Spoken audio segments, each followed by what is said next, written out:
We apologize for this brief interruption in the show. As many of you likely know, the Higher Standard podcast is officially sponsored by TRANSCEND Company.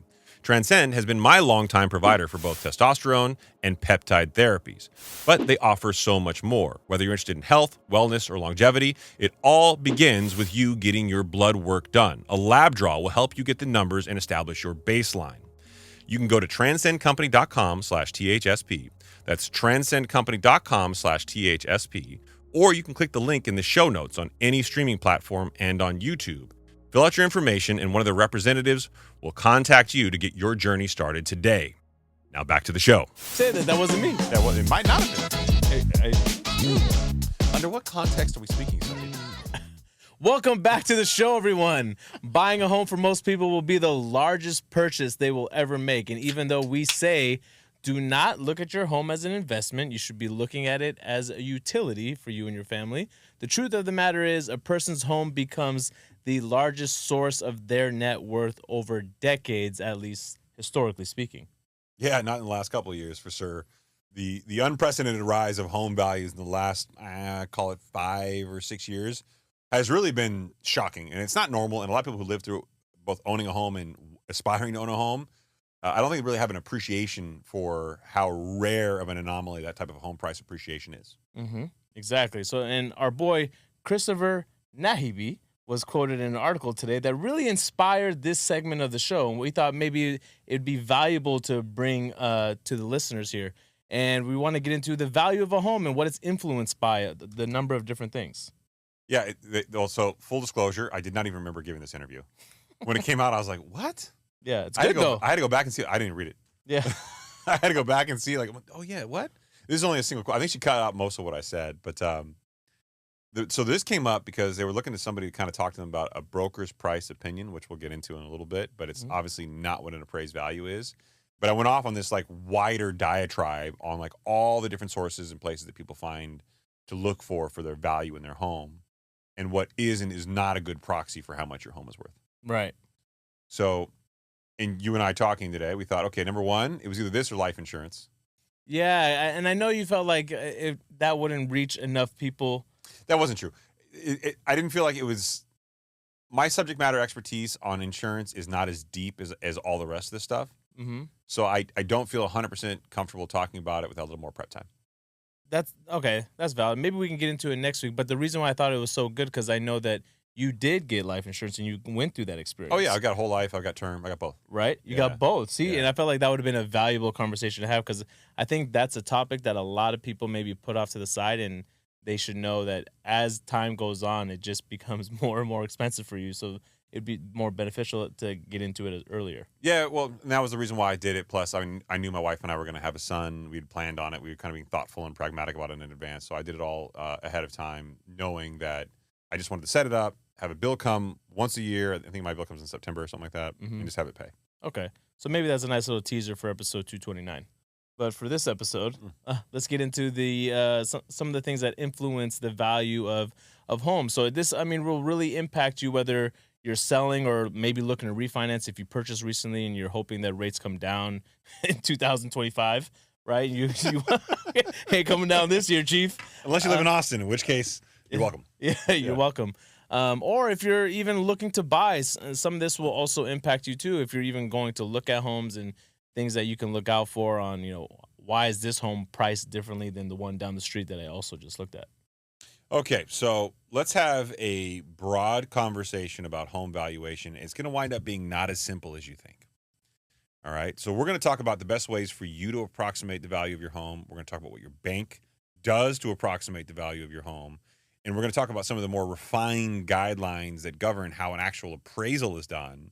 So you understand some of the technical nuances and why what you see on Zillow and Redfin might not be something you unilaterally want to rely on because it could be very different than the truth. Absolutely. So I think the best way to start this conversation is by saying, like, look, whether you aspire to own a home or you currently own one, looking on Zillow, looking on Redfin, looking on these data aggregators on the internet is a pretty guilty pleasure for a lot of people. Right. Right? Especially with HGTV, like really popping off the last few years with all these like house flipping shows or love it or list it shows, right? Or everybody on social media telling you can flip homes, you can buy homes, people looking for deals. There's a lot of different reasons why people go on these platforms and they rely on them. The first thing I will tell you straight out the gate is you will find that homogeneity or consistency or similarly situated properties typically work better for this. So a great example here, if your home is on a tract, it's a tract home, meaning that a builder made several homes in the same space. If that is where your property is located and it's very, very similar to the surrounding homes, then guess what? It's going to be a better approximation if you go to one of these websites of the value. Right. But it won't be perfect. And the reason why is each home is unique. And Saeed has some unique details here to go over. Why don't you run through those real quick and I'll explain them. Some of the key points that the article really dives into, and maybe we'll add in a few more as we get into it. But number one, as everyone always hears, location, location, location. That's obviously plays a big role. We're talking about, school districts, proximity to, parks and hospitals, or maybe the ocean, right? You're looking at the sizes of the home, like bedrooms, square footage, the condition of the home, how old it is, how new it is, and some of the market trends. So the algorithm on these websites tries to take all of that into account and say, okay, this one's got more square footage, so it should be worth a little bit more. This one has a pool, so it should be worth a little bit more. And it's trying to approximate similarly situated properties in the area. The problem is that these websites typically don't understand if this is a tract home or not. And it doesn't understand that this neighborhood, which is directly adjacent from another neighborhood, might have very different homes. Right. It's looking almost at pure data. And obviously over time, this will get better. But for the purposes of appraising property, these unique nuances of the market can very much have a different result in the value of the home. Absolutely. And speaking from experience here, the first home that my wife and we purchased, and we ultimately decided to list it, these websites, as in Zillow and Redfin, the second we listed it at our list price, they increased the estimated value, right? This because they believe that, whoever's listing it, they probably know the area better. Or I don't know if it favors them in one way or the other. Which makes sense in a value appreciating economy where home prices are rising. If you list your house for a little bit more than the last home that was similar to yours sold for, then the algorithm would go, okay, you know what, maybe home values have gone up since then. Yes. Or maybe this home is worth a little bit more, and it's a little bit more leeway, and it's justifiable, if you will. But in a value depreciating market, which we're not currently in, except for some markets, outliers like Austin, you look at that and you go, okay, wait a minute, why is that happening? Is the algorithm catering to this? And there's a reason why it would. If a real estate professional is listing this property and all of these aggregators are pulling data from the local MLS, multiple listing services.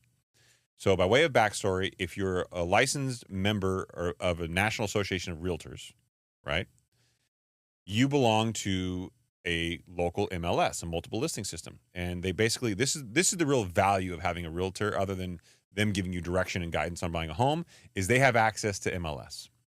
This MLS is basically a private closed-in Zillow and Redfin with more data for them, but that's where everybody lists their properties to buy, to sell, and most people to rent. That data gets pushed out to those websites, and that's what you see whenever you go there. So Zillow and Redfin make money selling this data to realtors in the area of people who are searching on those websites for properties. And those realtors will call you and say, hey, I have access to these properties. Let's go look at them. The leads that they send out, right? They sell the leads to realtors. That's how they make the bulk of their money, really. And there's some other side ventures that they're into, but that's what they do. So they are catering to real estate professionals by selling the leads, people like you searching on those sites for properties. And you'll see it in the right-hand column whenever you go to these properties. All the realtors in the local area comes up. They pay a lot of money to have their face next to those properties on those pages when you search them. And they actually sell them to them by zip code. So whenever one of these realtors lists a property, they want to be as amenable to them listing a property as possible. So obviously those values creep up with whatever their list price is. They're not going to go, whoa. This Syed Omar realtor listed this property for $1 million, but we think it's worth $800. We're going to show the value is $800 on Zillow and Redfin. Exactly. So you'll find that active listings almost always, unless something has gone really, way off kilter, are going to reflect the listing price on these websites. And that's where is that going to affect other properties that are now listed for sale? Is that going to affect whenever you go Google and search whenever you go to these sites and you search the value of your home? Right. Is that going to affect what your home's indicated value is? So this is where the unreliability of the platform really kicks in. You have to take it with a grain of salt and be thoughtful. There are a couple other programs you're probably not aware of that are out there, and most people who are not a real estate professional probably wouldn't have access to them. But there's things like I believe one of the apps is called PRP, not to be confused with the blood treatment, but basically you can go in and you can order a report, and it'll give you a ton of data from the local MLS in a consolidated report and actually give you an approximation of its value. Right, and sometimes you might get lucky that some of the properties that the PRP brings up will actually end up being the comps that will show up on the appraisal. Just waiting for you to say the buzzword, comp. Comp. So Jamil Damji, as much as I love him, but have had a bit of a falling out with him, he does a really, really, really good job explaining how to pull comparable properties to a property, come up with its value. And for people who are in the wholesale business and real estate, knowing what the market value, being able to pull what comparable properties are in the market to get an indication of value is really, really important to what they do. Because if I'm going to buy a property from you, Saeed, under market, let's say at $500,000, but I've pulled comparable properties and I'm very confident that it'll be worth $700,000 fully renovated. Right. Right. Then I know that that's a decent deal for me to buy, so long as the repair cost is below $200,000. Exactly. You're gonna make some money. Exactly. And essentially, that's how wholesalers really come down to being good at their job. They'll sell the contract to somebody for $10,000. They'll have the deal structured as like, hey, you need this much money to buy it. This is how much it needs in repairs, and this is what your value is. This is your valuation that I came up with based on the comparable properties in the area. Right, and this is the asset that they have. This is what they can bring to the table, right? That normal everyday folks they can't pull this information. They have to wait for an appraisal to be done in order. Ah, man.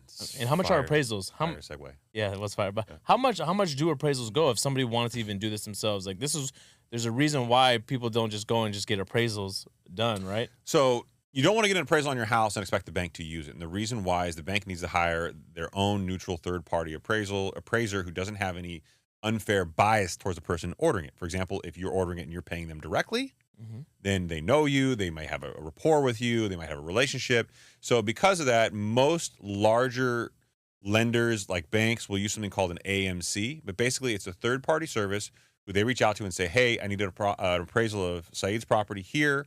That AMC will then engage an appraiser. So there's no connection between the appraiser and the bank. There's a neutral third-party company in between.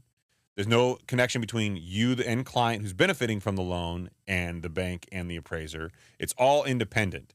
So these AMCs came up as largely in response to the Dodd-Frank Reform Act after the Great Recession, but suffice it to say that was put in place to kind of create this neutral third-party barrier between any undue influence in valuations. Got it. Because it'd be really easy to be like, hey, man, hey, I need you to pimp my value up. You know what I mean? Just love it. You like steak dinners? I need you to do whatever Kim Kardashian did to her butt to this house value, okay? But you can tell everybody it's natural. Yeah. You got to do that. Yeah, right. So I think it's worthwhile to go down the path of the approaches to value. And Arun, if you could do me a favor and search USPAP. I always screw this up whenever I explain this acronym. Okay. But so while he's doing that, United States Practical, what is it? USPAP. Yeah, that ain't it. No, USPAP appraisals. Put my glasses on here. There you go. There you go. So, Uniform Standards of Professional Appraisal Practice. There it is. Arun? Well done, my friend. Thank you. We appreciate you. Are you watching the game back there? No, our team got knocked out last night. Your team. Don't say our team. No, Our team. Who's your team? Our team. He's My team is me. no. You're a Thunder guy. It used to be Now's a good time. when by Kevin the way. Durant was there. Now's a very good time. Is it really? Are they, Yeah. are they in the playoffs? Yeah, they're the number 1 seed. Are they really? Wow. Who's Yeah. their team? That's the best part. Nobody knows. No. Well, there you go. Fun fact. Yeah. All right. So USPAP, okay, governs all the rules around appraisals. And not just appraisals for single-family residences, for homes, for townhomes, for condos, but appraisals for all property, right? Commercial real estate, multifamily real estate, all there. Single okay? family, right? Single family, yeah, that's what we're talking about here. Yeah. So this sets in guidelines. And I'm going to summarize this really in a very simple way. I'm making a very complex thing very simple, and some appraisers who are listening to this are probably going to kick me right in the ding-ding for it. But basically, it sets a standardized way of looking at properties.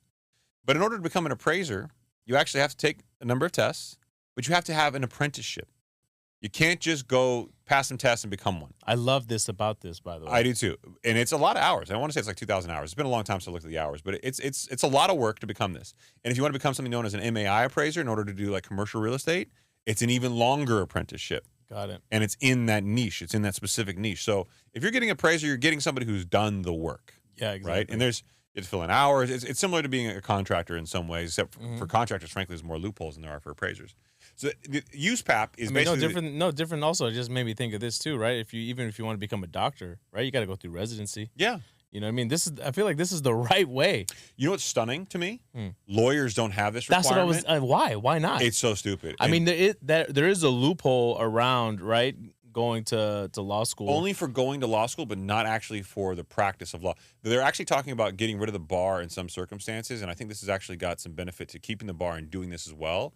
But basically, getting rid of the bar and saying you have to work as an apprentice underneath an attorney for 2 years that you're not related to. You know, I think that's got some value. I agree. But you know, with that comes all sorts of alternatives. Effectively, this is so for the realtors out there. USPAP is effectively the trade group that appraisers belong to. And appraisers who are often brokers and realtors themselves because it gives them access to properties directly if they wanted to go, or they get access directly by being an appraiser and going to the trade groups themselves. They have to abide by the same rules and guidelines for all of their appraisers for appraising property. And for when it comes to homes that you live in, single-family residences, condos, townhomes, whatever you want to call it, they typically appraise a couple different approaches to value, but two are probably the most notable, and there's a third one we'll talk about in a second, okay? The first one is your comparable sales approach. Similarly situated properties to yours that are sold in the area, that are currently actively listed in the area, right? Those are going to be your best possible indicators of value for your property, and the more recent a property sold, the more similar it is to your property, the better of an indicator of value that it is. That is a comparable property used by the appraiser to determine your value. They're not going to just use one. They're typically going to use at least 3, if not up to 6 or possibly even more. So what they're going to do is they're going to take 3 homes. Hopefully you get 3 that have recently sold in your area. Maybe an active listing is a fourth one that's listed for sale.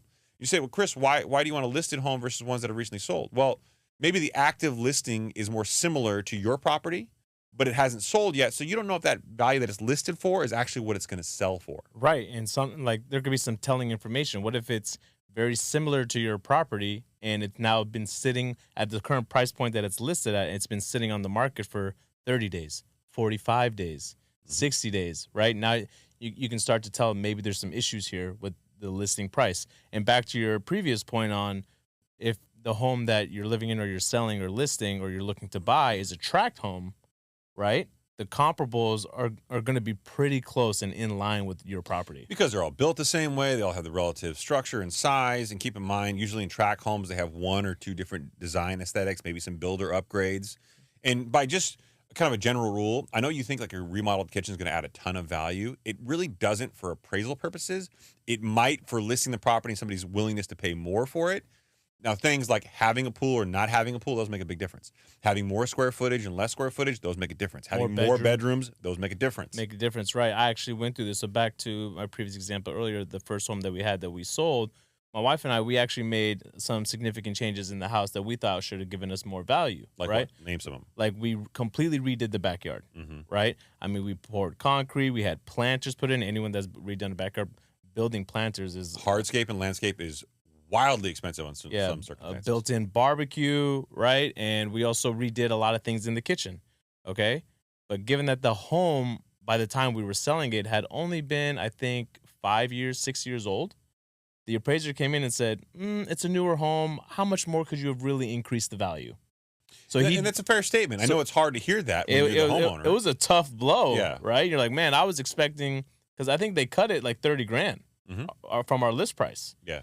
You know, I was like, man, that was a tough blow and a tough pill to swallow, but, I mean. But you can swallow it. It was a tough blow. So when you look at these, I'm going to get back to this type of evaluation process, but I think it's important to go through the other two just for perspective as we go through the steps here. The second most common approach to value for homes is your insurable replacement cost new. They're going to use something called Marshall and Swift to come up with, if this home were destroyed, what would it cost to rebuild the home? And this is important for somebody giving you a loan because it's going to tell them how much they can require for you to get in homeowners insurance, hazard insurance.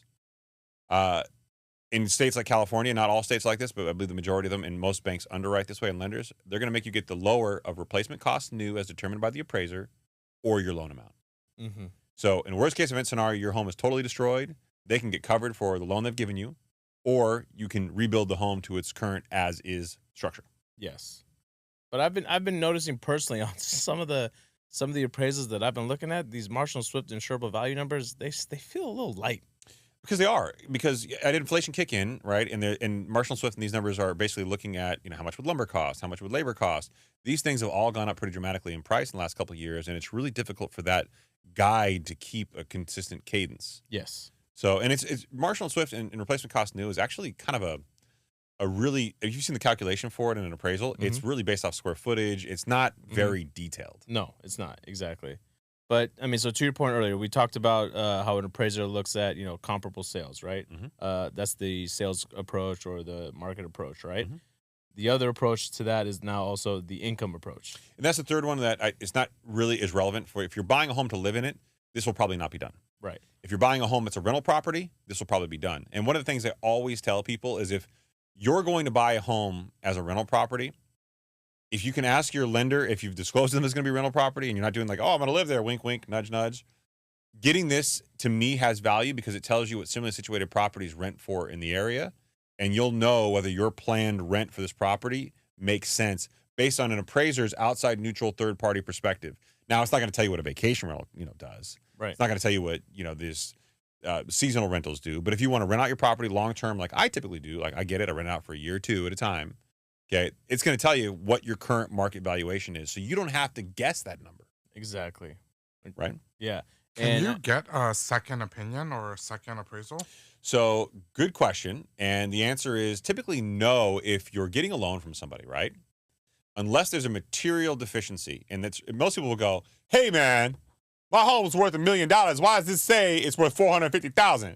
Yeah. That's some bullshit, man. That's some goddamn bullshit. Yeah, you don't understand. There's a camel in the back. Yeah, so to the listeners out there that maybe haven't gone through this process yet, the way this works, and this can actually be a huge, point of conflict for the buyer and the seller, is when the buyer is looking to make an offer on the home and they make their offer, their lender is the one that's appraising the home, right? So if the value comes in low, you can see how the seller could get really upset or offended. Yeah, and maybe want to walk away. Came in, he was going to pay $800,000 for this. Why are you saying it's worth $750,000? Yeah, and now Saeed's coming in saying, "Hey, man, I know I offered $800,000, but my bank's saying it's only worth $750,000. I'm going to drop my offer to $750,000." So it's worthwhile to note as well that whenever you have a purchase contract, one of the standard provisions in there is it's subject to the appraised value coming in at the purchase price. Right.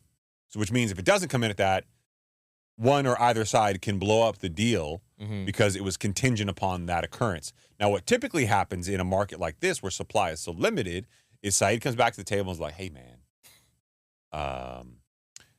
I would like to reduce the value to the appraised value." And the seller in a market like this where there's such a limited supply says, "Fuck you, buy it," or somebody else in one of my backup offers is going to buy it. Yeah, but that's a very dangerous game, right? Especially in this market, right? Also because there's not a lot of buyers out there that can afford, right? And let's say you do walk away, right? Let's say the seller does walk away.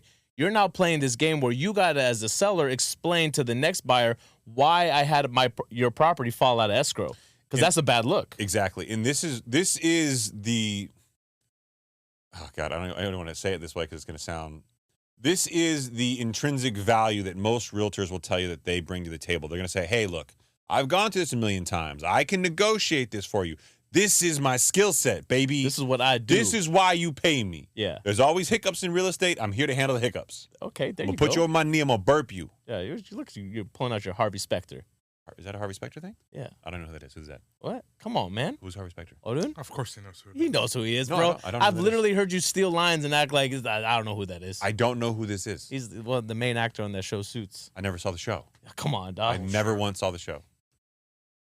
I think you guys thought because I wore suits all the time that I watched the fucking show. Never seen the show. Oh, I've seen that character before. I don't know. Is he on Suits? It's so disappointing that he's not this guy in real life. Who? What do you mean? Whatever this was it Gabriel I forgot his real name. Machid? Yeah. He's not the character that he plays on TV. No, it's like his character on TV is like the world's greatest stud, and then in real life he's just. Oh, so it is me. Makes total sense now. I get it. Yeah. You're right, guys. It's me. Anyways, yeah. He's like this big shot attorney in New York and a huge problem solver. No, definitely not me. I make problems. Yeah. I solve problems. Cause the problems. All right, so I want to go back to and focus on comparable sales approach for a little bit of a better indication. So we started off this conversation, dialogue, by talking about how you can go to websites like Zillow and Redfin and find similar situated properties that have sold. You can actually reverse engineer this process and come up with an appraised value based on your subject matter expertise that is close to an appraiser's expectation at the end of the day. I mean, you get better at it the more you do, and certainly appraisers have their value. I'm not discrediting or devaluing it at all, but you can come close. Mm-hmm. But you got to be thoughtful about a few things. And I want to walk people through those things to be thoughtful about. Okay. That being said, use PAP, the appraisal guidelines governing body here. It's not a mathematical equation. It's not algorithmic. They specifically say it's got to be based on experience. It's kind of like a, that's the value. I think that's the right one. It's got to pass the eye test. So you will see some wide discrepancy and unilateral authority for them to kind of pick a number because they don't want it to be a mathematical equation. They want it to be based on subject matter expertise and you going through this apprenticeship and you having years in the game. Mm-hmm. Is it a hustle? Is it a scam? I don't know, but it works. Put some respect on my name. Put some respect on my name. All right, so here's what you're going to do if you ever want to value a property. You can go to Zillow and Redfin. First question you ask yourself, is this a tract home? Okay? Boom. Then what you're going to do is you're going to look for similarly situated properties in the neighborhood that have sold in the last 3 months, right? If you can find some, fantastic. Is that property a similar size? Does it have similar amenities? You need to look at the photos, okay? You need to get an idea of the property. You might know your neighborhood well enough to know if that property is similar. Where it gets a little tricky is when you have to go a neighborhood over, and it might be a little older vintage, but is it similarly situated? Does it have the same amount of square footage? Does it have the same amount of bedrooms? Did it sell recently? Is the neighborhood that physically different? But you can generally, if you live in the area or want to live in the area, you generally know those answers. Now you're going to go, okay, I found 1, 2, or preferably 3 properties that are similarly situated. I'm going to find some properties that are listed for sale that are similar. Are they about the same value? Are they a little bit more? Is the market heading up? Is it kind of flat? Like, where do you think values are going? And if you've been watching this, you probably know that answer. Right. Then what you're going to do is you're going to lay out these 3 properties in front of you. And the appraiser actually does this on a chart and table.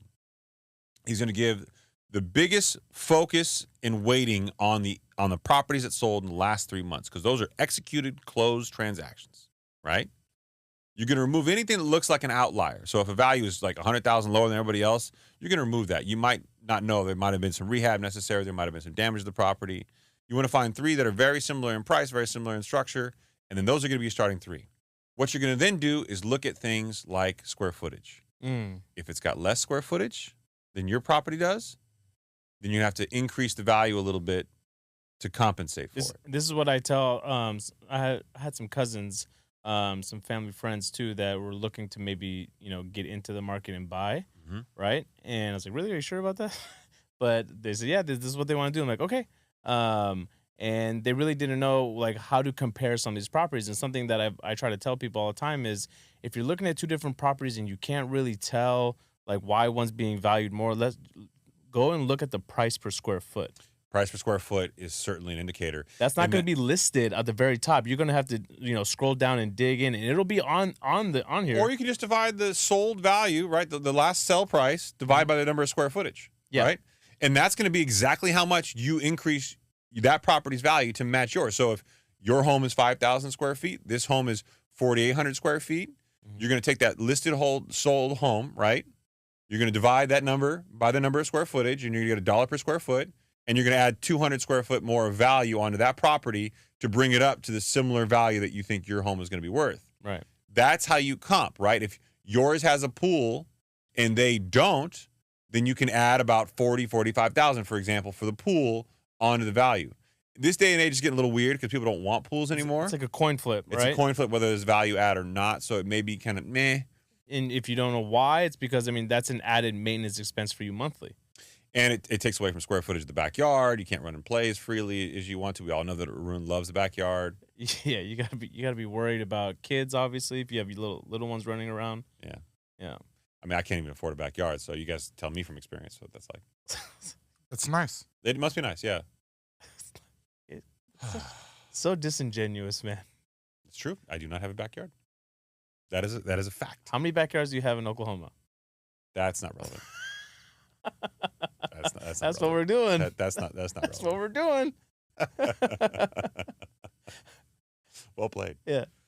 All right. So what you're basically learning to do is you're learning how to adjust the value of a home, or your home in this case, to the comparable properties that sold on the market. You're going to look at these amenities. You're going to find these. And as over time as you go, you'll be able to kind of ballpark this by looking at a property on Zillow, by looking at a property on Redfin, and do it. Where it gets really, really tricky is when you have custom homes. Yeah. Custom homes are very, very difficult to do this. The premise is still the same with adjustments to value and comparables, but these custom homes could have things that are very, very, very unique.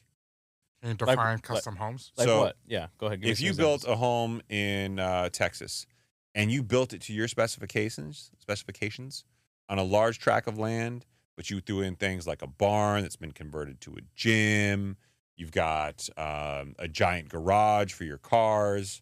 How does an appraiser say, okay, where's the nearest property with a custom gym and a garage for car?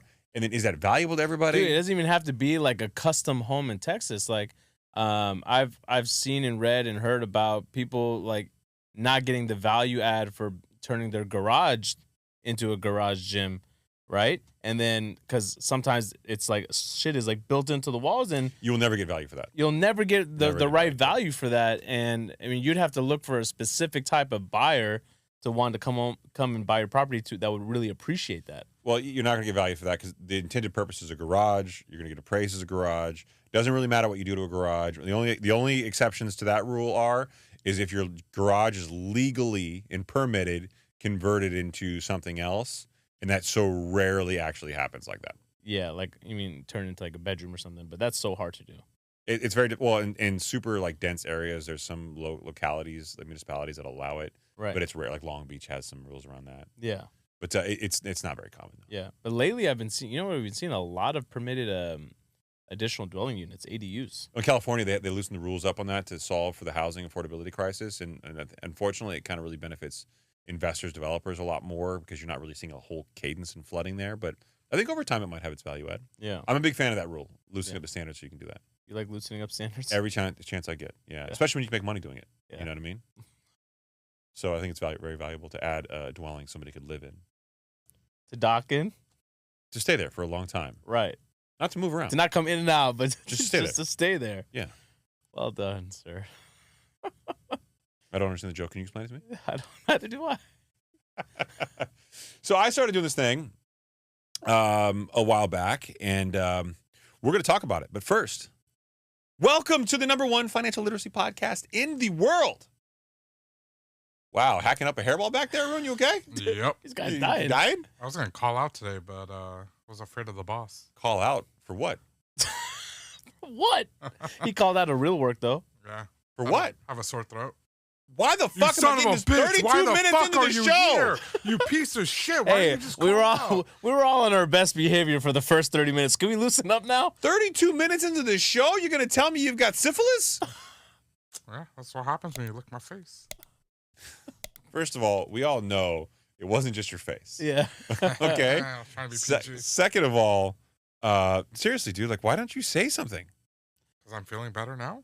Oh, you just hacked up, and you know what? I'm not even doing this. You so rudely interrupted. Sitting next to me, my partner in time, the one and only Said Omar. Oh, thank you, my man. Sitting next to me on my left, my partner in crime, Chris Nahibi. Welcome back to the show, everybody. And behind the booth, the DJ booth, the former artist known as DJ Rune, also known as the Outbreak Monkey.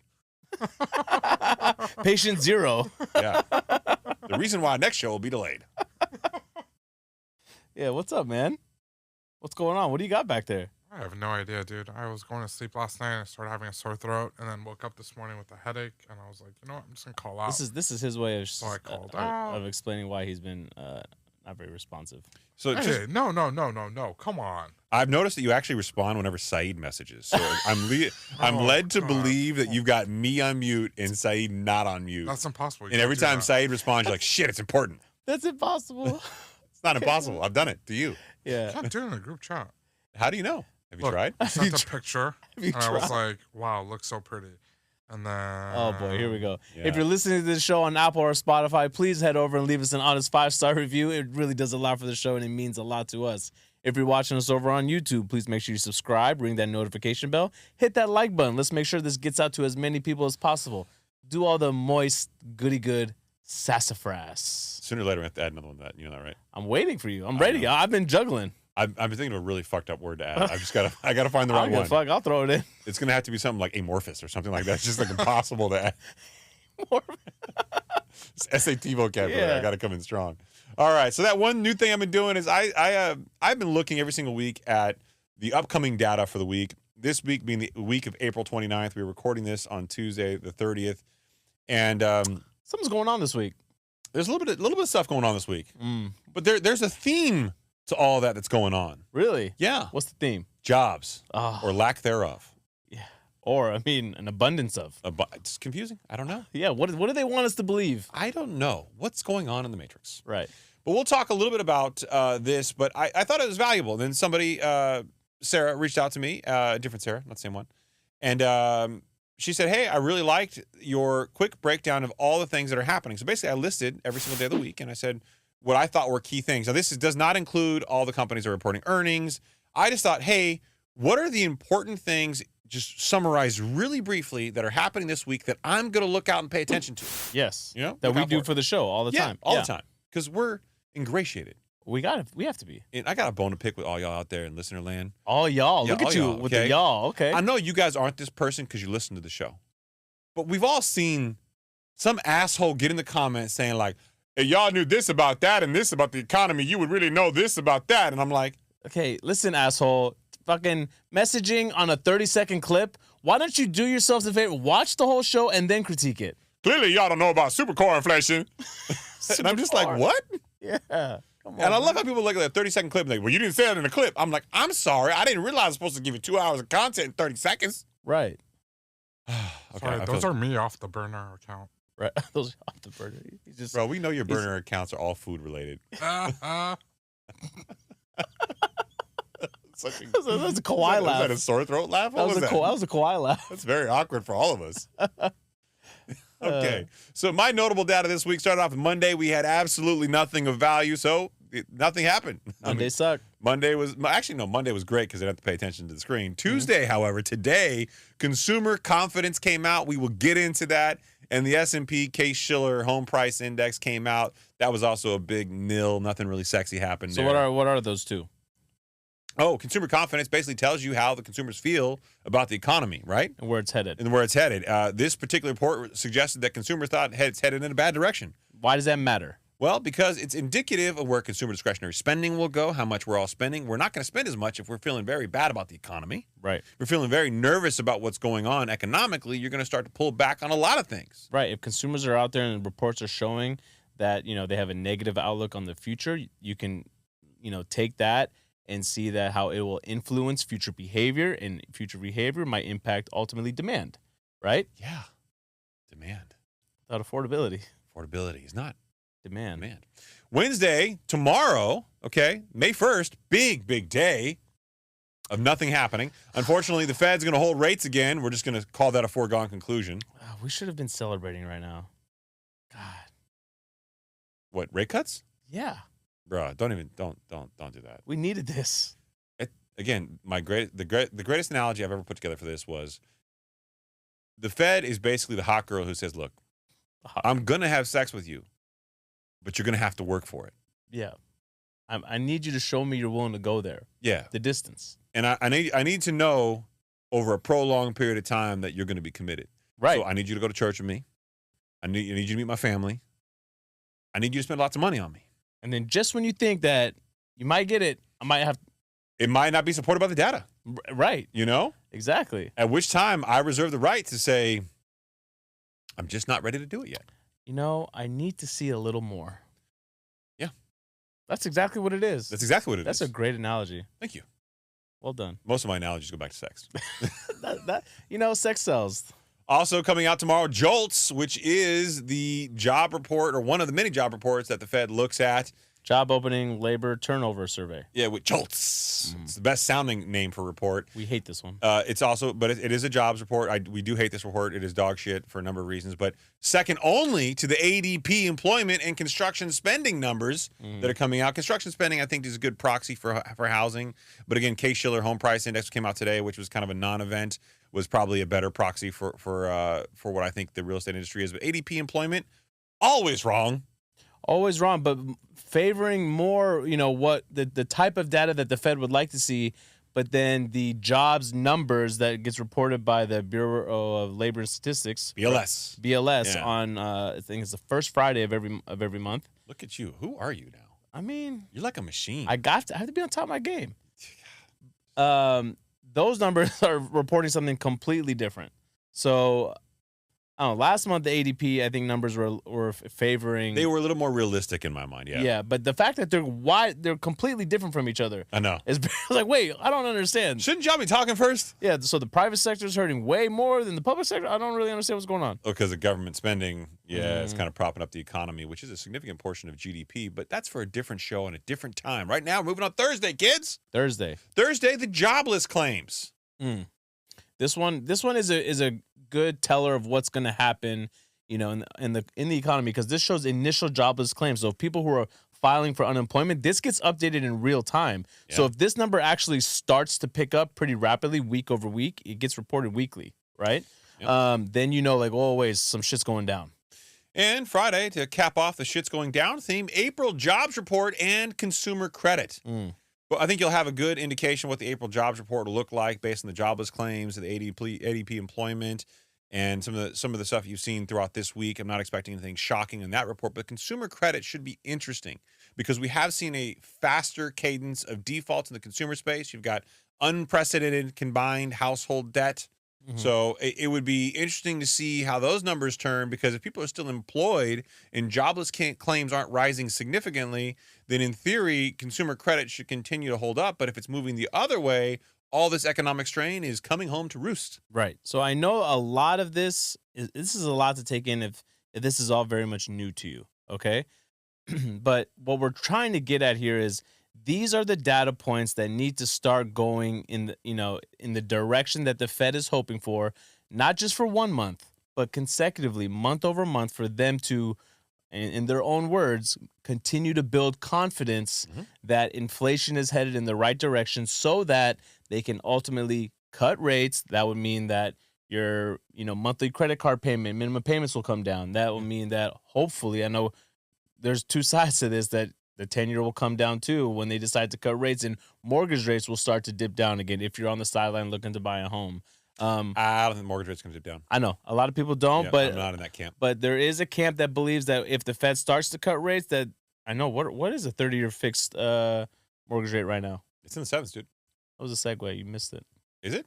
I couldn't tell because Arun hasn't moved the goddamn thing down. Thank you, Arun. Hey, buddy. Love you.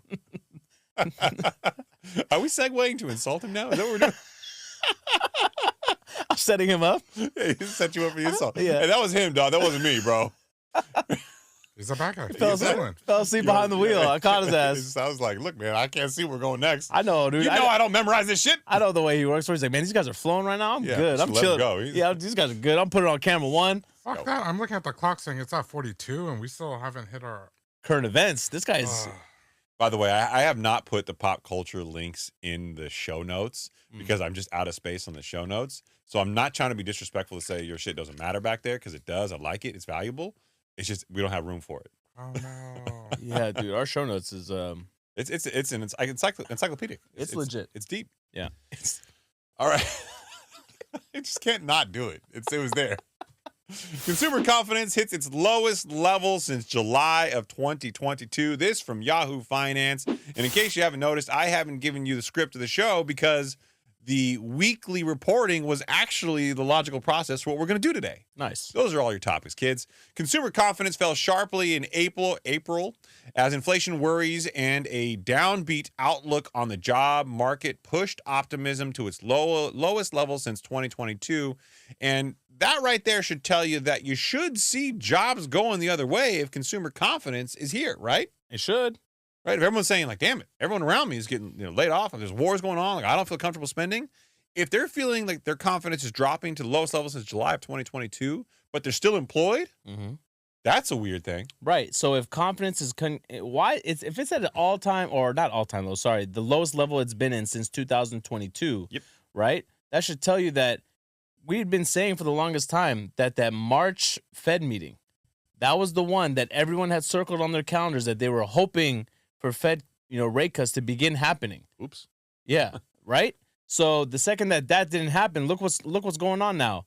Yeah. Confidence is coming down. Wait a minute. Hold on. This is actually, there's this higher for longer talk. The Fed really means they're really going to hold it higher for longer. And we covered that on, was it last episode? I think we did that? No, it was 2 episodes ago. Yeah, I think we've been touching. I think we've been touching on the last 25. couple episodes. Yeah. We touched all the episodes. So the Conference Board's Consumer Confidence Index retreated to 97 in April, below economists' expectations for 104, and lower than March's reading of 103.1, which all sounds like radio stations. Consumers became less positive about the current labor market situation and more concerned about future business conditions, job availability, and income, said Dana Peters, chief economist at the Conference Board, in a release. According to April's write-in responses, elevated price levels, especially for food and gas, dominated consumers' concerns, with politics and global conflicts as distant runners-up. And I should point out, food and gas are also known as food and energy in Said.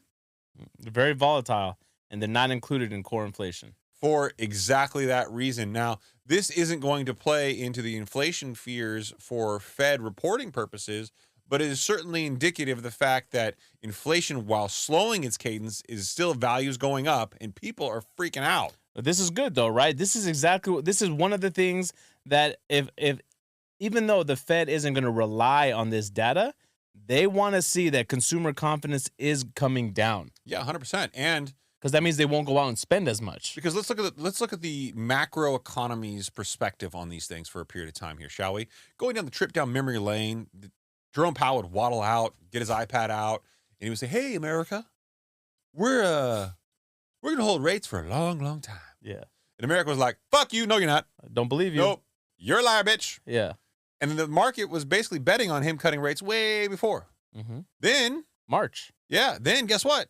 He came out and was like, "Hey, guys, feel like we're done on the hiking cycle a little bit?" The market was like, "Oh, shit." He was serious. And then all of a sudden the market believed there was going to be 3 cuts this year. And then the data went the wrong way, and he came out and said, "Yeah, we're going to hold, and we don't really know." It's going to be higher for longer. Yeah, it's going to wind up being higher for longer. The market went, "Oh shit, he's wrong again." But he thought he was going to cut before we did, so now the market's betting on less cuts than they've actually said.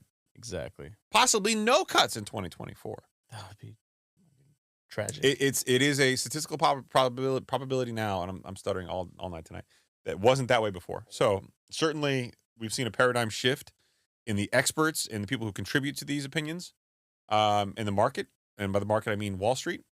And now you have it permeating the consumer. So now you got Wall Street, which has changed their perspective, and you got consumer confidence, which is changing their perspective.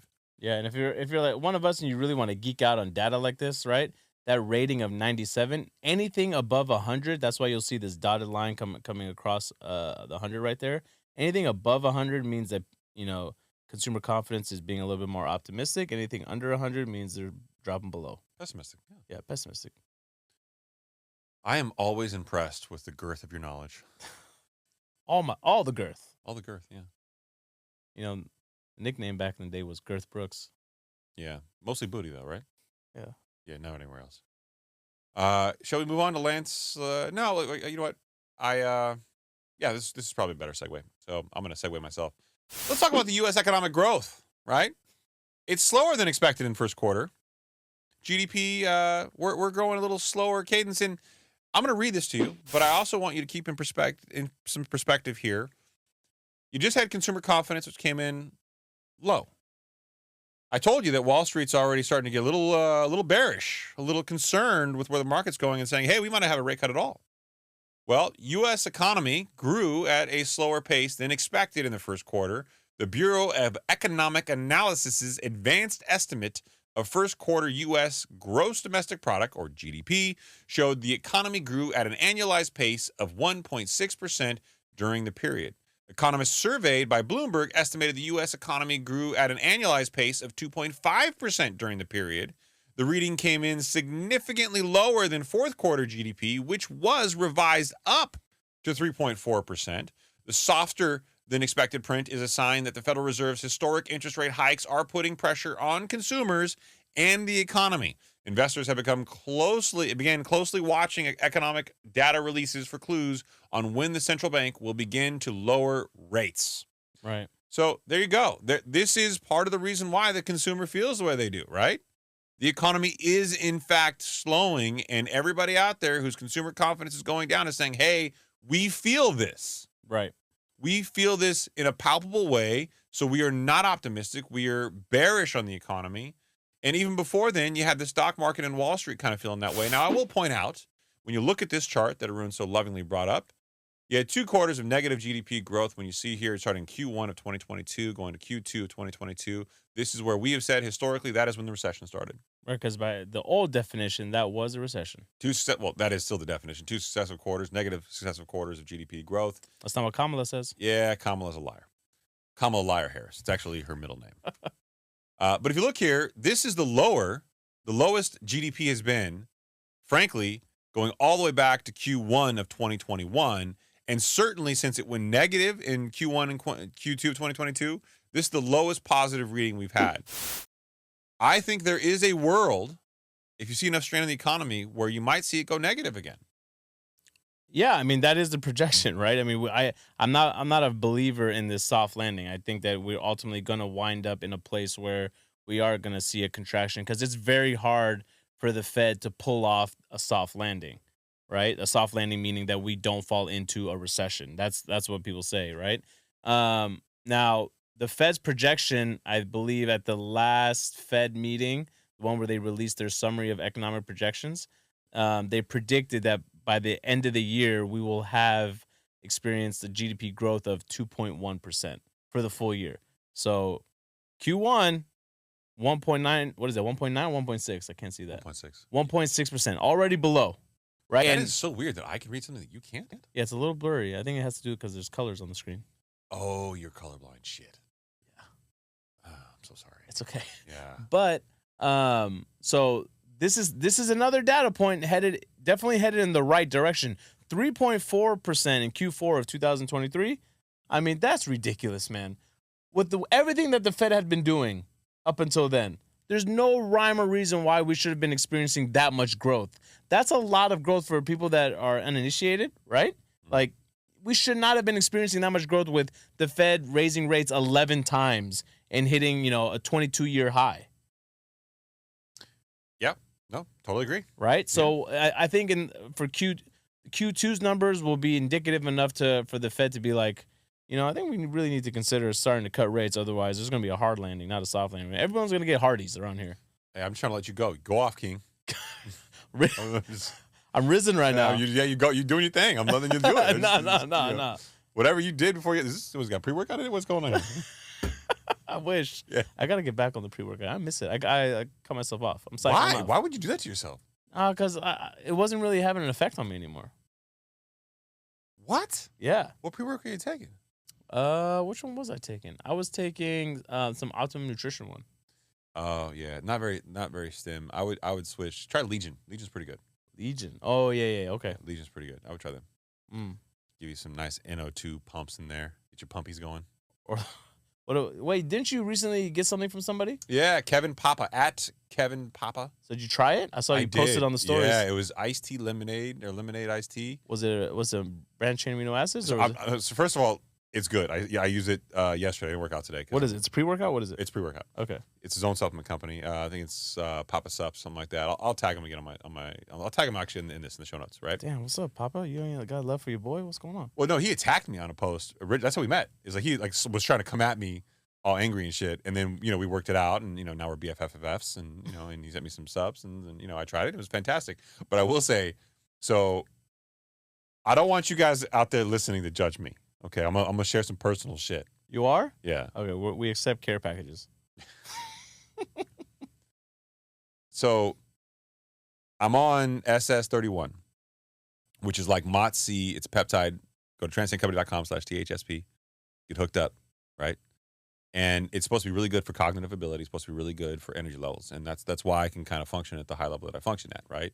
Mm. I'm thinking a lot about longevity. I'm thinking a lot about how to do some of these things, and everybody I've read from that weirdo dude Brian Johnson, who's working on keeping himself $2 million a year on his body. Yeah, to all these other people, all the top people who've got a pretty significant difference between their chronological age and their metabolic age, or genomic age, depending on what you go with here. They've all tried MOTS-C. So SS31 is like a new version of that with some other benefits for cognitive ability. Think more like nootropic effects. That's a peptide? It's a peptide, and I've been taking that for a while. I took that. I took tirzepatide. Through TRANSCEND? Through TRANSCEND. Dude, everything. I don't go nowhere else, bro. Right. Between, Bradley Martin and me, I mean, we prop the company up. Damn, look at you. We're on that same level. Look at you. By the way, TRANSCEND, I'm calling him. I want the same neon sign Bradley got. I don't give a damn that he's 10 times bigger than me. He's worth a lot more, all that shit. They hooked him up to TRANSCEND. Dude had a full TRANSCEND neon sign. I wanted to say, TRANSCEND, Higher Standard Podcast, right behind us. I mean, we're doing that. 100% we're doing that. Yeah. And then you can fucking wire it because I can't do that shit. We're going to have to take this shit down. We're going to make it look We're going to have to hire somebody. Maybe we just get a TV back there. Steve will do it. Steve's not coming back. Steve will not do it. So I go to the gym. I'm on tirzepatide. I'm on this. I take a scoop of pre-workout. And I think I was having like an allergy attack. My eyes got really, really red. I had to stop working out. And I'm like, did he poison this shit to fuck with me? He played the long game? Did he fuck with this shit? Gangster move? It wasn't that. I had some kind of allergic reaction. But the next day, it's great pre-workout. The flavor is amazing. Really? Yeah, I'm a big fan. But it'll get you going, though. It's got like 250 milligrams. No, I just, as you were talking, I think I know what it is. It's officially been 2 weeks since I'm back on the creatine. Oh, and I think that's it's really starting to kick in. Creatine's awesome. I like creatine. I've been on it consistently for 3 years. Yeah, I don't know why I ever jump off. Nobody should jump off. No, you should stay on it. There's no place to go. All right, so I think Lance Lambert is why you mentioned the rates earlier and kind of threw me for a little curveball. Yeah, this was the alley-oop I was trying to get you to segue to. Bro, that was so I was on the other end of the court. I know. I was trying to. 56 minutes, dog. We haven't even hit current events yet. I was leapfrogging. Lance Lambert, a guy I follow on X, the average 30-year fixed mortgage rate is now 7.52%, 51 basis points below the cycle high of 8.03% in October of 2023. The 10-year Treasury yield, 4.71%. You may recall from previous conversations that I've said the yield curve inversion will have to come out of the inversion, meaning the 10-year will probably rise a little bit. The 10-year Treasury yield at 4.71% is 31 basis points below the cycle high at 5.02%. You can see the correlation between the 10-year and 30-year mortgage rates. As the 10-year rises, puts upward pressure on the mortgage rates. I believe this is the exact same scenario that will not be helped by Fed interest rate cuts as you come out of a yield curve inversion. And this is part of the reason why consumer confidence should be low. Shit is expensive, kids. Shit is really expensive. Odin, could you please do me a favor? So you said the average 30-year fixed mortgage rate is 7.52%, right? Odin, could you please Google what is the average household income? You know what it is? I want to make sure we get this right because people tried to fucking get at us because we were citing like some figure, but we weren't citing the BLS number. Okay. You want in California? Right? Yeah, you want national numbers, not California. I think it's just shy of like 80 grand. Okay, $75,000. 74,580, just for the trolls who might get in the comments. For the trolls that want to get out here, this is as of January 25th, 2024. This is some fucked up numbers I'm about to read to you. The average household income makes approximately $75,000 a year. Okay? All right. So, a household that makes $80,000 a year, $5,000 more than the average household income. Okay? If they were to buy a home right now, how much could they afford? Right? Maybe 200-something thousand. With 700, well, yeah, good job. With 7% interest rates, you're looking at a monthly payment of approximately $1,860 a month. Okay, that's if you're following the 28% rule, where your payment for your principal, interest, taxes, and insurance doesn't cross over more than 28% of your gross income, right? And even though you would technically qualify for more, just because the bank is willing to give you more doesn't necessarily mean you should take more, right? So that family that makes $80,000 a year with 7% interest rates, not even 7.5%, can afford approximately a $245,000 home. When Chris is wrong, I mean, it never happens, but when he is, he would like to admit it, but just not today, brother. It ain't today. It ain't today. Yeah, it's not today. I've been in this game for too long. Right? Dog, the average price of a home across the U.S. is over $400,000. The system is like failing everybody right now. Do kids still say dog anymore? Dog? I mean, I'm true to my 90s self.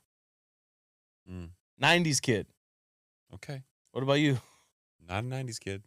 Barely 80s, dog. Don't do that. You're hanging on by a thread, skating on thin ice. Hanging on by a hair transplant. Yeah. But just to put things into perspective for people, if that same household, if they were to make $80,000 a year and mortgage rates were at 3%, they could afford a home for $345,000. That's not good. That's the difference. That's the difference of rates. That's the affordability issue right there. All right, everyone, let's speed through the next one so we can get right into the poppy culture section. The poppy culture. Again, mortgage rates rise further above 7%. This from Yahoo Finance. 30-year fixed mortgage rate average in the United States. You can see it's on a nice little trajectory upward. It dipped a little bit, but it's going right back up. Mortgage rates continue their climb past 7% threshold this week, sliding and sidelining affordability sensitivity buyers in the U.S. wake. I didn't fucking read that right. I just made all that up. Just, pretend like it sounded good. You just scrolled past the paragraph. Arun, what are you doing back there? I was doing a timestamp and I didn't know where you were. Oh, that's okay. You're so cute. Thanks, man. The rate on the 30-year fixed rate mortgage rose to 7.17% on Thursday, up from 7.1% the week prior. According to Freddie Mac, rates surged past 7% last week for the first time this year following a government report showing inflation remained hotter than expected. A separate measure, which tracks rate changes daily, revealed even bigger swings. The daily rate on the popular 30-year fixed was 7.39% on Wednesday, slightly down from 7.5% just a week ago, but still a steep climb from barely 7% at the beginning of the month, according to Mortgage News Daily. The uptick in rates was a sour note for would-be buyers hoping to get into the spring market, forcing some first-time and repeat buyers back onto the sidelines, as Said indicated with his data. Mm-hmm. So with that, I think we've covered all of the main highlights of what we got data-wise so far this week. There's a lot more coming out on jobs, so expect to hear more about that on the next show. But on this show, we got pop culture, baby. Bring it. Let's go. Let's go. Oh, right out to the weed, huh? Jesus. That's what you went with, huh? This is the... Wow. Before I can even say let's go to pop culture, I just saw marijuana on the screen. I thought you said pot culture. My bad. So okay. What am I looking at here besides weed? Yeah, so basically cannabis stocks surge as Biden administrators moves to reclassify I marijuana. saw this. Yeah, moving it from Schedule 1 to Schedule 3 narcotic. Sad for a lot of people that spend a lot of time in prison this whole time. I'm going to be honest, man. The fact that this is still a Schedule 1 is fucking mind-blowing. Yeah, man. I have so much to say about And this. I'm not a weed guy. I've never really enjoyed it. I've done it twice my entire life. Never been a huge fan. I think microdosing probably has some incredible benefits, but never been that guy. But the fact that it is so widespread in its usage, that so many states have now legalized this, and frankly, the alcohol versus marijuana comparison as far as like damaging, potential. Yeah. It just, I don't understand why we're still here other than outdated culture. Outdated culture, outdated policy. I mean, this really became eye-opening and apparent to me during the pandemic when, certain dispensaries were allowed to stay open because they were viewed as essential businesses. Yeah, no, I get that. And meanwhile, people are spending decades in prison because of it. That's just contradictory right there. Why are you gonna laugh and smile like that, man? It's fucked up, It's man. sad. It's really fucking sad. Yeah, no man. soul. I'm You're the a one. terrible human I'm the being. one that's bringing. How did you flip that script? I'm a master at this shit, bro. I've been in this game. Bro, it's very, Don't give me very- the opening. I'm gonna take it. very Trump-esque of you. Wow. Why you gotta make it political every time? Hold on, what? He Fucking brought up Democrats. He brought up the politics. All right, next. Jerry Seinfeld says the extreme left has ruined sitcoms with PC crap. I It's so saw fucking this. true. So So fucking true. Right? You're never gonna get the fucking gem of Seinfeld because it has to go through so many writers. This is what he was talking about in that interview. Right? It has to go through like political bullshit, and you have to like appease people because this woke culture shit is fuck people. Listen, man. I want to make jokes about stereotypes. Make fun of me, please. Yeah, let it be inclusive. I'm all for it. Yeah, make fun of everybody. No one's feelings get hurt. Right, exactly. I mean, there's too much of this sensitivity bullshit going on, man. Like, you can't, dude. It's so like at a point now where I don't even want to talk to people alone in like the work capacity because I'm afraid of like getting. Can you imagine being a comedian and you're on stage and you want to like remember like when you go to like a comedy club and you would take shots at somebody in the audience? Yeah. I mean, you can make race jokes, you can make fat jokes, you can make whatever jokes you wanted to. Mm-hmm. Imagine that getting out now. You know, Jerry Seinfeld, racist. Terrible. You know? Yeah, you lose the gem of Jerry Seinfeld, right? I mean, it's like so to his point, he said when they write a show, now it's got to go through so many, they call them exec suits, right? Yeah. That have no business telling them what should be in a comedy sketch, what shouldn't be in a comedy sketch. Yeah. Right, and now you're taking it away from like the nuance and the subtleties that make these shows what they are. You couldn't make Tropic Thunder today.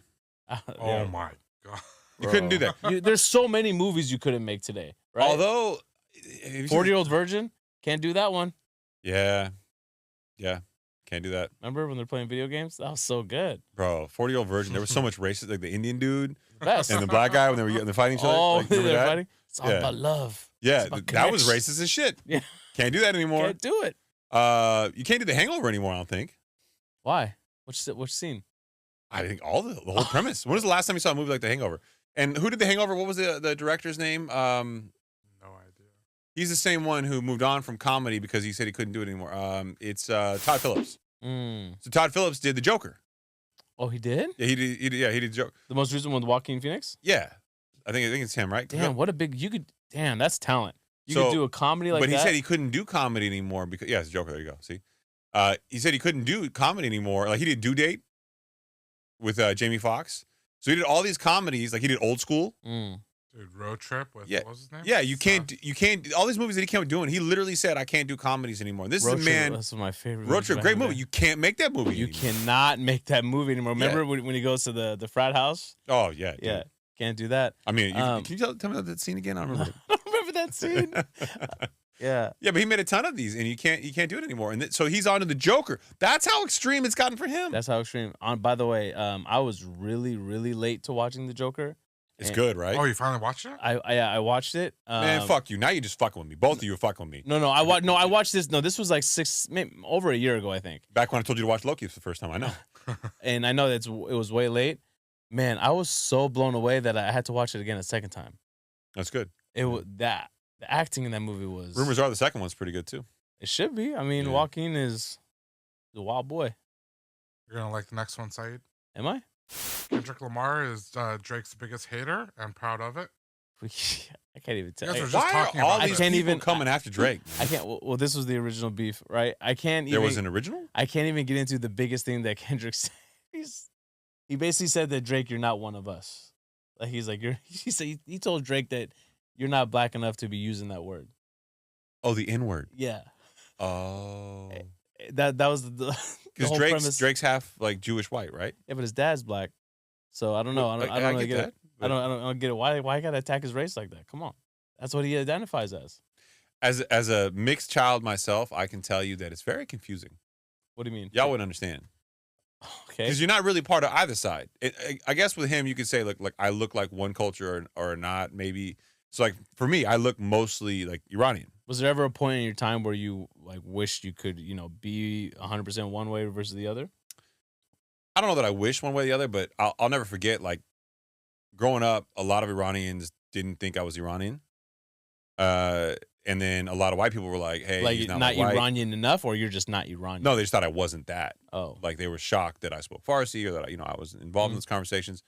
And then as you get older, you kind of realize, like, it doesn't really matter, I guess. It shouldn't matter. Yeah, and then like, I looked at it more like, I think, like, mixed kids are more exotic in a lot of ways. Like, they look, obviously I'm a tragic misstep in exotic category, but there's a lot of like really good looking like mixed kids, and then I like have my son. My son's like little Filipino, little Iranian, little white, little American Indian. Stud, yeah, he's a little bit of everything. So I'll be interested to see him develop. But I never I never looked. After a certain age, you don't really care about fitting into a group per se anymore. Right. I know. So this was really making its rounds on social today. I actually haven't had a chance to listen to the song. It was like 6 minutes long. 6 minute song? Yeah, he had a lot to say. He was pretty upset, this guy.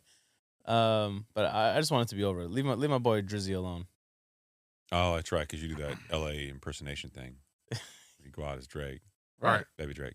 Next one is Lenny Kravitz explains why he works out in leather pants. I don't do it for the effect. What is this? I saw this dude. So there was a video it made social media where he was literally on like an ab machine, a decline ab machine, right? Like, that one where you put your legs over the edge and you kind of like, right. And somebody was throwing him like a weighted ball. Oh, okay. And he was catching it, going backwards and throwing it up. He's wearing leather pants? Leather fucking pants. Like, he looked like he was going to a concert. And I was like, what? I thought at first it was like he was just at a gym, someone was spoofing him. But then, here it is, right here. Oh, he did this too. Where What? he did this. He did the sit-ups with the barbell. Look at this. Yeah, He's wearing workout gloves, but he's wearing like a mesh jersey. Those are 10s, right? So what is that? That's got to be 65 pounds. No. Look, dude, the guy is in great shape for his age. Yeah. I'm not hating on him, but like he's literally wearing leather pants and a fishnet shirt, a midriff cut off fishnet. That's what he wears to like beater. lunch. Oh wait, dinner. why the shades indoors though? I don't. That's not a vibe. No, it's not just him. It's the other guy too. It's the guy. It's his Like they're both wearing him and his trainer are wearing shades. cowboy boots too. Yeah. No. I mean, I guess, dude. I- So wait, it- why it's- does he say he wears it? What's the point? Basically, he just tries to get a workout in whenever he can. So he'll be in meetings and then just hit the gym real quick, and he doesn't have time to change. Lenny Kravitz still taking meetings all day long. What meetings are you having? What meetings, dog? Who you lie? Why are you lying to people? I mean, what are you doing? this is just who you are. This is your persona. This is what he's like. I mean, come on, bro. You got caught in a bad situation. Honestly, like Lenny, why don't you have a home gym? I'd rather him just say, look, guys. Why is he going to the I forgot gym? my gym clothes, so I had to wear my assless chaps and work out. Lenny, this is just his way. This is publicist, right? You're Yeah. not going to this gym. She just spun this. Yeah. Listen, go out there. Let's start up some controversy. Yeah. I want you to dress like you normally would, and then do some weird exercise shit, and make PR, sure you wear baby. your And glasses. then Yeah. maybe you'll get accepted for all the Johnny Depp roles. God damn it, Arun. You're the motherfucker who clicks on these articles. Fuck you. Yep. So this God is damn it. this is why they make these articles for guys like every Arun. fucking time I see this, I'm like, what asshole paid for this shit? And who the fuck's actually going to read it? Well, now I know. All right.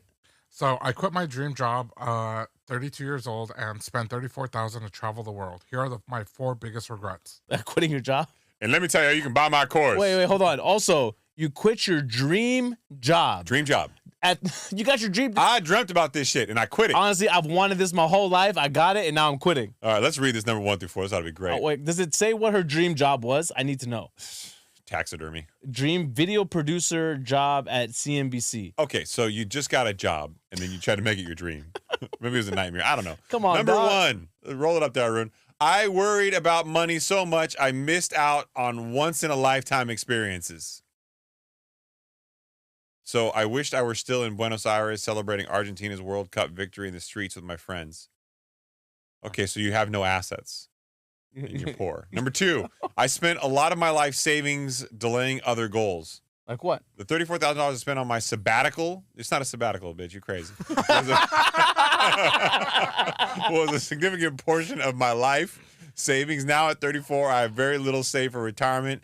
I'm far from a down payment on a house in my hometown of Los Angeles, Well- and I'm not ready to have kids. That sounds horrible. That sounds like you fucked up. So is this hold on. While I don't regret my sabbatical or even how much I spent on it, I do regret that a lack of preparation in my young adulthood. Is this supposed to convince me this is a good idea or bad idea? Look at this. Had I studied personal finance and started saving, investing, and career planning in high school, I believe I could have taken my sabbatical without significantly delaying other life goals. Okay, man, come on. If I knew what I was doing, I wouldn't have done it, but I love telling you about how you should do it too. You know what I wish you would have said? I wish you would have said, I wish I didn't take advice from TikTok. Number 3, I stopped investing completely. No shit. I began investing in stocks in 2020, exuberant as the market hit one high after another. But after the market declined in 2022 and I lost all my gains, I was scared to lose more. So I pulled my money out, traveled the world, and quit my job. You can't make this shit up. This 4th one's so obvious. I was careless with my belongings. Is this supposed to convince me to do this? I don't understand. Yeah. I quit my this At the lowest moment of my trip, I was crying hysterically on the side of a busy road in Phnom Penh, in Cambodia. You were in Cambodia. Of course you'd be crying. This is 2 minutes earlier, I'd been walking through a touristy area with my phone in my back pocket, lost in the music I was listening to and feeling carefree on top of the world. Suddenly, I felt a hand reach into my pocket and snatch my 2-month-old iPhone 13. Come on, man. So the title of this is I quit my dream job at 32 and spent $34,000 to travel the world. Here are my 4 biggest regrets. It should read, here are the 4 reasons why you shouldn't do this. Yeah, don't do this. Yeah, don't do this, right? I mean, okay, I think the message she was trying to deliver is she got to experience a lot of things that she would have never been able to experience, right? But she lost on the way. But I think is horseshit. I went to Cambodia. Yeah. I've been to Angkor Wat, the places that she's been. I've traveled the world. I didn't have to quit my job to do this shit. That was the point I was going to say. Like, you could easily still do a lot. Maybe you can't do as much of these things. Maybe you shouldn't be doing as much as she did, right? But you can plan and still accomplish a lot of these things. Bro, over a 3-week trip, which I took off, actually it was like 2.5 weeks. I went from here to Thailand. From Thailand, I went to some of the islands, Koh Phangan, Koh Phi Phi, Koh Tao, Koh Samui. Went from there to Cambodia, went to Laos, went to Vietnam, went to Shanghai, went to Bali. Right.